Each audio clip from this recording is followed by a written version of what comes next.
I don't believe that we give our ears enough credit. Whenever we experience something notable or beautiful or even just something familiar, we take a picture.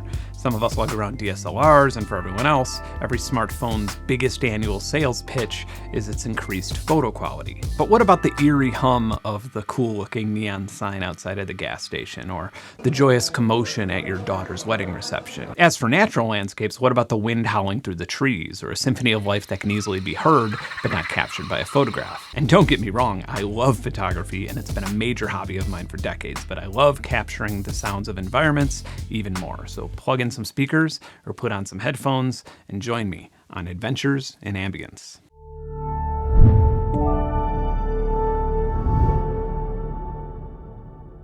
So today we're going to do something that's a little more difficult than it sounds. We're going to try and record natural ambiences without any traces of human noise pollution. And the first challenge here is to try and find a place without the sounds of nearby traffic. Despite the USA being an impressive body of natural resources and breathtaking land, one cannot get more than 20 miles from a road in the continental United States. The good news is that not all roads are used all that often or even maintained. Piedmont Wildlife Refuge in central Georgia isn't all that interesting from a tourism standpoint. There aren't any waterfalls, lookout mountains, or even that many hiking trails. The refuge has dirt, clay, and gravel service roads, but many of them have been permanently flooded over by rivers. I'm into mountain biking, so this started sounding feasible. Since I'm attempting to leave civilization, it's paramount that I can bring enough supplies to repair my bike and or stay alive long enough for help to find me. That, on top of gear to record ambience, and gear to record myself recording ambience for this video, weighs enough to make a 40 to 50 mile bike ride on a hilly landscape impossible. These also aren't like single track bike trails. A lot of these are unmaintained service roads, so ideally I'm gonna need some bigger tires than your normal mountain bike offers. I'm not gonna bore you with the details of the process, but I talked to a lot of bike companies, and the only one that said that they thought theirs would be fine going off-road for extended distances or bike packing was Hemiway. Naturally, I was still really skeptical, so after assembling and tuning it, I took it on the Silver Comet Trail for over 30 miles. Then I took it completely off-road in a drainage area and beat the living hell out of it.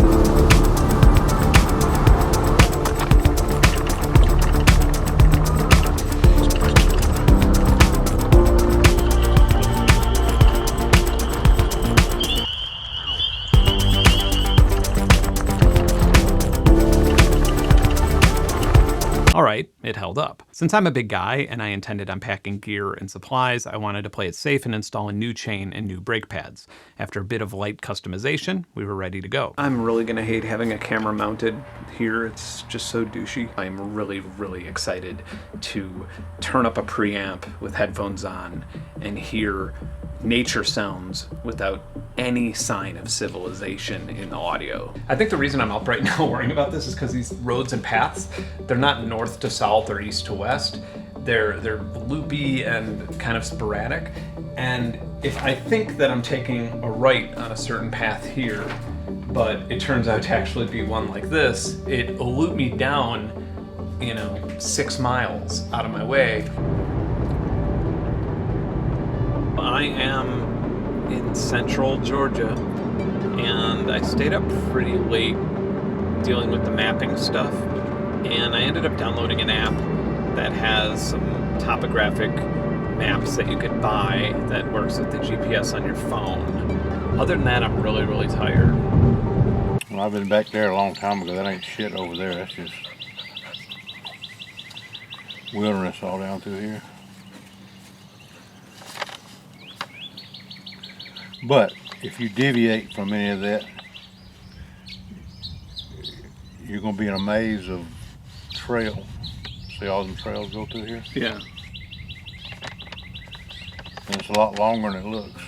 So if you'd like, I could take you down here, go down there, the last one, put your ass out. You could ride across the dam, then you're on your own.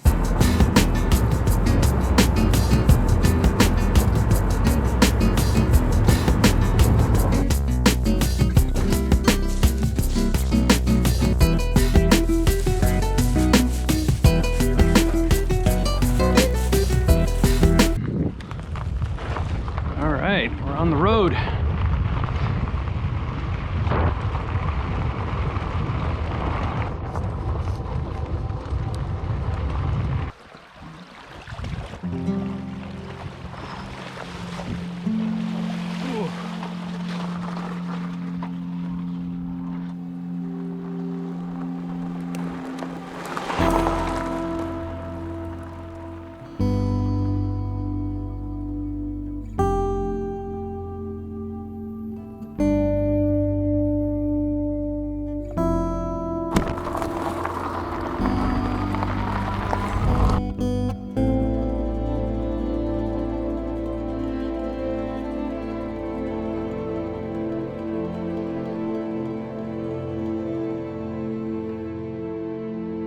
So all this work is to get back to nature, a pre-human Earth, experiencing this place like I was Adam before God ripped out my rib bone and gave it to Eve.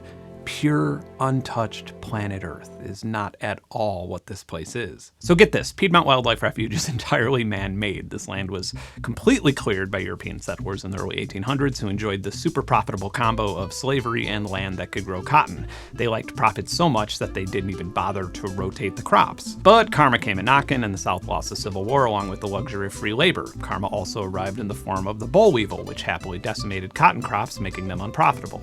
Then came the Great Depression, and of course, since the crops weren't rotated, the soil became so eroded that it couldn't grow much anyway. So in 1939, at the end of the Dust Bowl, the United States very briefly decided to maybe listen to some scientists regarding the environment and use this particular piece of abandoned and lifeless land as an experiment. They dedicated 35,000 acres to restoring a natural habitat, and the result is not only, ironically, one of the only places within a few hundred miles where one can experience a break from noise pollution, but more importantly, living proof how little legislation goes such a long way regarding the conservation of our planet. It's been about an hour. The bike's holding up pretty good. There seems to be a forest fire. I think it's a controlled burn happening way in the distance, but it kind of killed the fresh air vibes for me. It's actually a little hard to breathe now. As you can probably see it in the background, it looks foggy, but nope, that's smoke. And it is pretty damn quiet. I hear a couple airplanes every now and then, but I've not seen another soul since I've been in here. But you know, it's a pretty easy sound design project. A river, or water, or creek. So I guess I'll just start with that and try out the new Zoom recorder. Dude, this shit right here, this, seriously.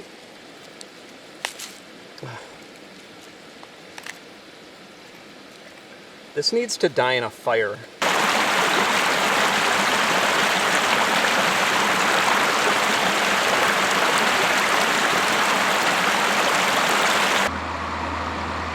There's been a plane in the distance for like 5 minutes, and I wish it would just fly over already. But at least it's lowering in pitch, so it's going away now.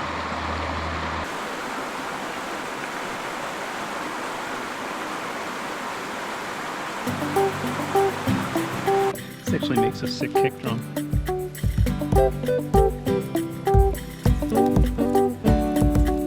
Well, I had a protein bar, and I think I got 3 decent recordings, but again, it was near a creek, which is easy mode.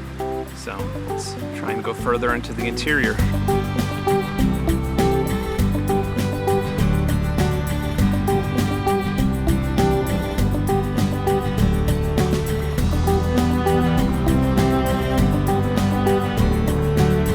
I was just getting some camera shots and I stopped and paused and total silence. Maybe I'll pick up some other noise with the preamps, but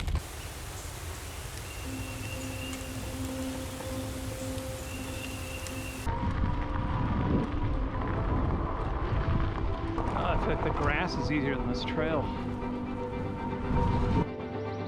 That is so bizarre looking in here, isn't it?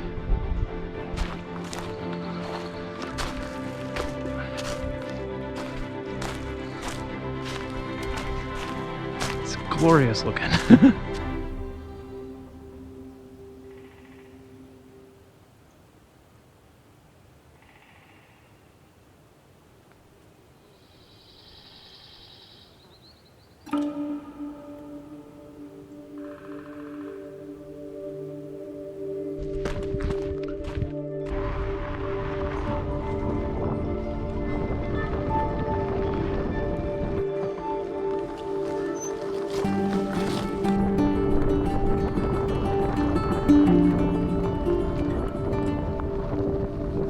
The woods are still totally on fire.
The sun is a very crazy orange color.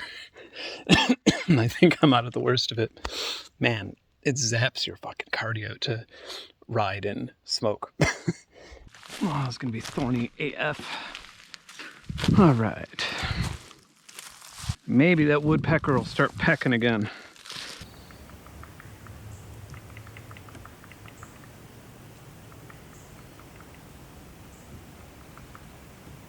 So all of this incessant pecking that you hear is from the red-cockaded woodpecker, which is an endangered species. Apparently they have a very unique social structure where the juvenile male will stick around to help raise the rest of the family. Pretty interesting.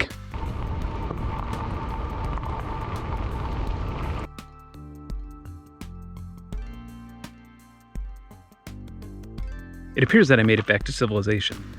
Not sure most people would call this civilization, but close enough. A lot of people are going to ask me why I didn't record the fire itself, and I actually started setting up the recorder to do this and then kind of realized that if I passed out from smoke inhalation, nobody would find me for quite a while, so go record your own forest fire. Actually, don't do that. But fear not, if you're the type of person who likes watching people risk their life to record ambience, there may still be some hope for you. I have some other spots in mind, some of which are actually a bit more ambitious and potentially dangerous. It turns out that if you want to escape human noise, you really just have to find somewhere where humans don't want to go or where they can't go. If you want to download these sounds in glorious 24-bit 96 kilohertz audio, you can join my Patreon, which also has lots of fun things like some of the music you hear in this video, other audio assets and presets, a rad Discord community with game servers, and hopefully some movie nights coming up. It's an amazing community, and even if you only have $1, join us. And hey, if you like this video, subscribe to my channel and click that little dinner notification bell next to the subscribe button. If there's anything you want me to cover in the future, let me know in the comments.